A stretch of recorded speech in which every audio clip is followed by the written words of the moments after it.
नमो बुद्धाय क्रांतिकारी जय भीम बहुजन। आज होली का त्यौहार है।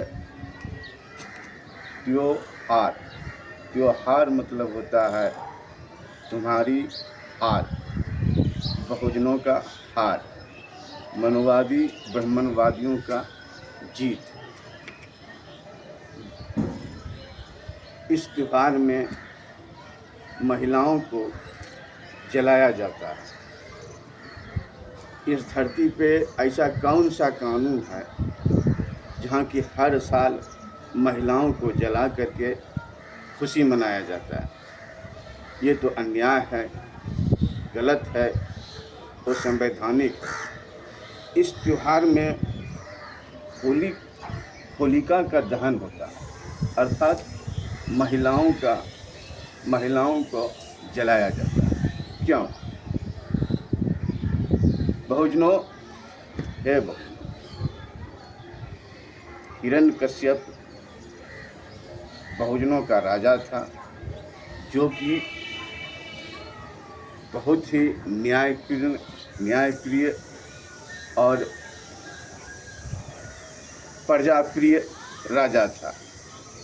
वो प्रजा का देखभाल अपने पुत्र की तरह करता था और उनको हर तरह का सुख सुविधा राजा हिरण्यकश्यप दिया करता था।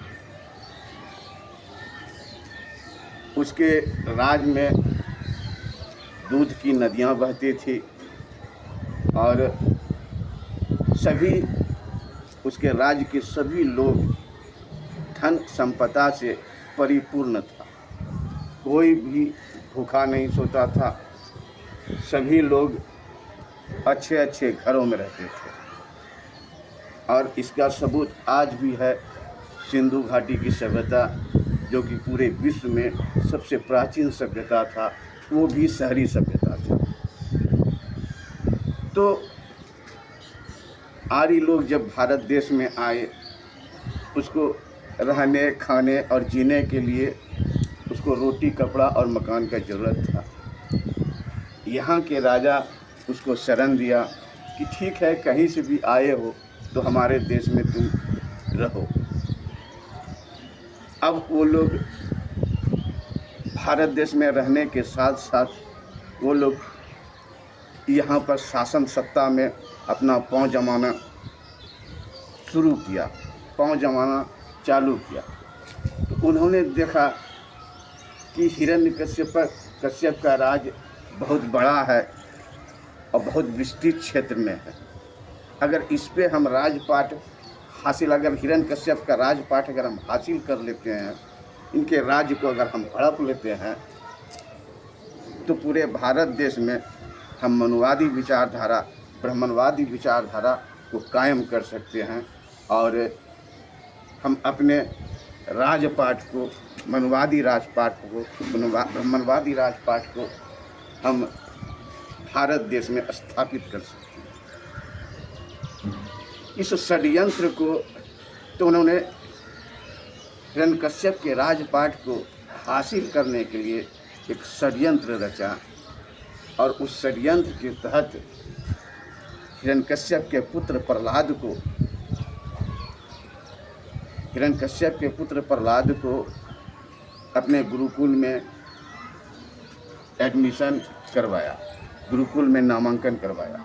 अब गुरुकुल में ला करके उसको बचपन से ही उसके पिता के विरुद्ध उसके कान में जहर घोलने लगा और पिता के विरुद्ध उसको खड़ा किया।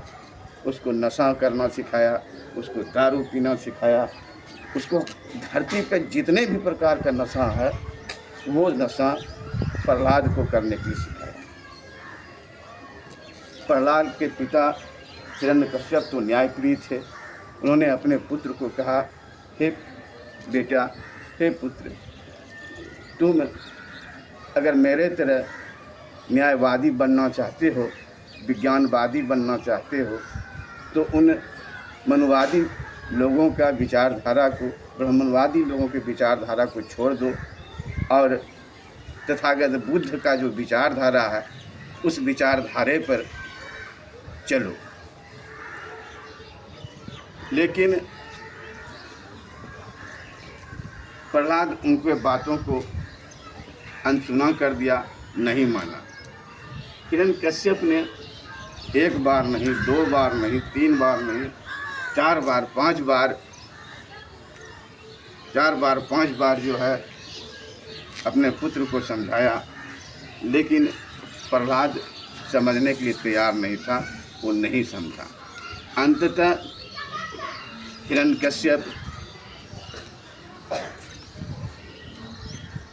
हिरण्यकश्यप क्रोधित होकर के, किंग कर्तव्य विमूढ़ होकर के उसको घर से बाहर उसको निकालना पड़ा।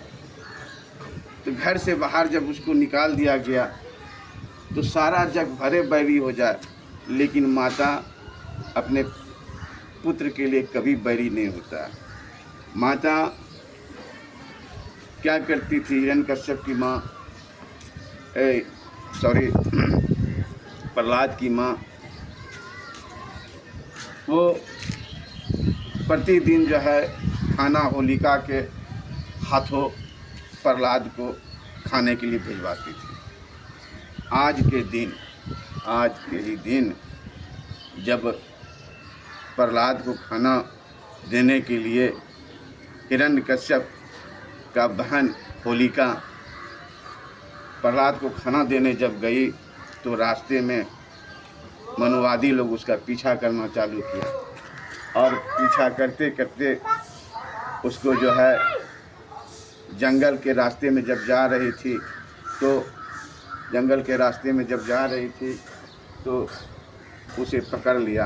पकड़ के दोस्तों होलिका के साथ बुरा बर्ताव करना चालू किया।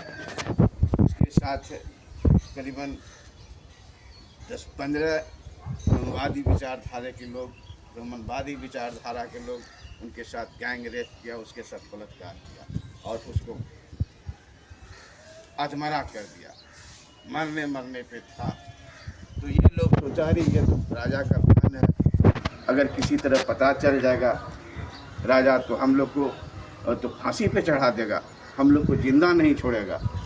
तब जो है इन लोगों ने क्या किया, वो होलिका को अधमरे अवस्था में ही ले जा कर के उसको एक जगह जंगल में खड़ा किया, एक जगह लाया, जंगल में लाया, और हर तरह से, कहीं से गोबर, कहीं से लकड़ी, कहीं से कुछ भी, चारों तरफ से ला करके गोईठा, गोबर, लकड़ी ला के उस पर रखा, खोज के, और उसको अधमरे अवस्था में उसको जिंदा जला दिया।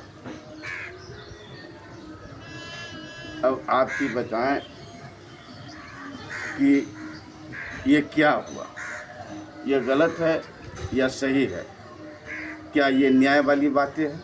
नहीं, ये इंसाफ वाली बातें नहीं है, ये न्याय वाली बातें नहीं है, ये संवैधानिक बातें नहीं है, ये असंवैधानिक बातें हैं। ये बहुजनों, सुबह राजा को भी पता चल गया उसकी बहन होलिका गायब है, और उसको कुछ लोगों ने मिलके जिंदा जला दिया है, उसे जिंदा जला दिया है। तब हिरण्यकश्यप, चूँकि वो राजा था, उन्होंने सभी लोगों को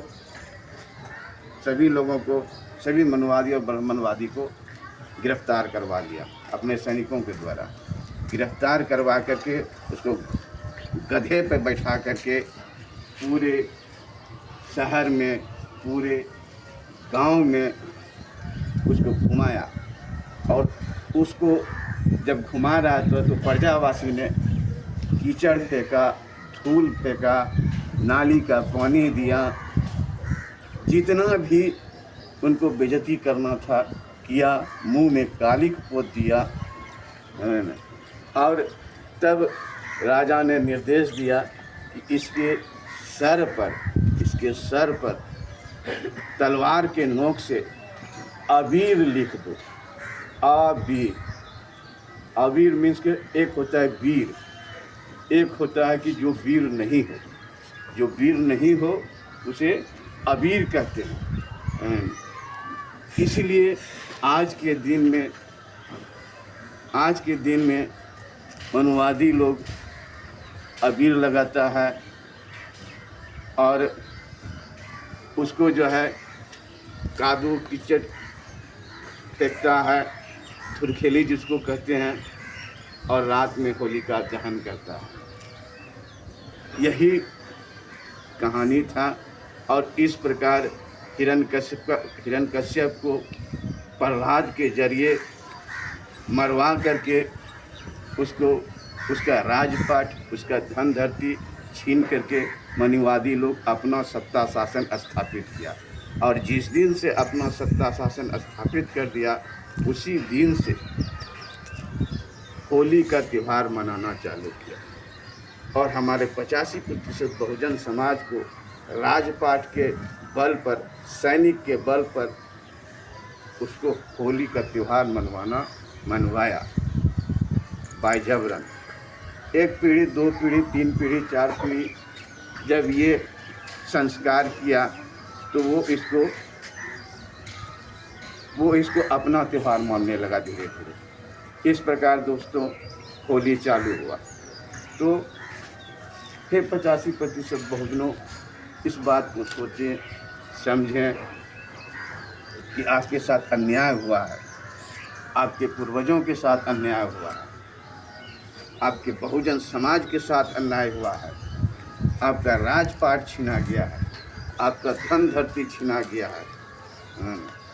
तो इन सब बातों को दिमाग में रखते हुए, विचार करते हुए सोचे समझे, बहुजन सत्ता हासिल करें और इस त्यौहार को अवॉइड करें, होली को न खेलें और अपने बहन बेटियों को होली खेलने भी न दें। नमो बुद्धाय। क्रांतिकारी जय।